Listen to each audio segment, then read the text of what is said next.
দেশবাসীকে পবিত্র ঈদ উল ফিতরের শুভেচ্ছা জানিয়েছেন বিরোধী দলীয় নেতা ও জামায়াত আমির ডাক্তার শফিকুর রহমান।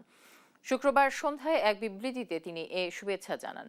জামায়াত আমির বলেন, জাতি এমন এক সময়ে পবিত্র ঈদ উল ফিতর উদযাপন করতে যাচ্ছে যখন দেশে ফ্যাসিবাদ মুক্ত পরিবেশে জাতীয় নির্বাচন অনুষ্ঠিত হয়েছে এবং নতুন সরকার গঠিত হয়েছে। বলেন, দীর্ঘদিনের অগণতান্ত্রিক ও জালিম সরকারের পতন ঘটেছে। দেশবাসীর প্রত্যাশা, মানুষে মানুষে কোনো ভেদাভেদ ও বৈষম্য থাকবে না। নতুন বাংলাদেশ ঘুষ, দুর্নীতি, চাঁদাবাজি ও দখলবাজি মুক্ত হবে বলেও আশা করেন তিনি। রমজান মানুষকে শুধু উপবাস কিংবা পিপাসার কষ্ট দিতে আসেনি। রমজান এসেছিল কল্যাণের বার্তা নিয়ে, নিয়ামতের ইশারা নিয়ে। তবে মহান রবের দরবারে দোয়া থাকবে, বুক ভরা আকুতি থাকবে।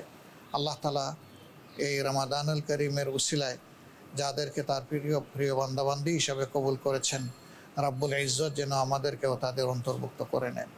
রাষ্ট্রে যারা বিভিন্ন পর্যায়ে সেবা দিচ্ছেন, আল্লাহ যেন তাদের সকলকে তাকে ভয় করে চলার সেই নীতি অনুসরণ করার তৌফিক দান করেন। আল্লাহ প্রিয় বাংলাদেশের প্রতি রহম করুন। আল্লাহ তাআলা এই দেশের প্রতি শান্তির ফয়সালা নাজিল করুন।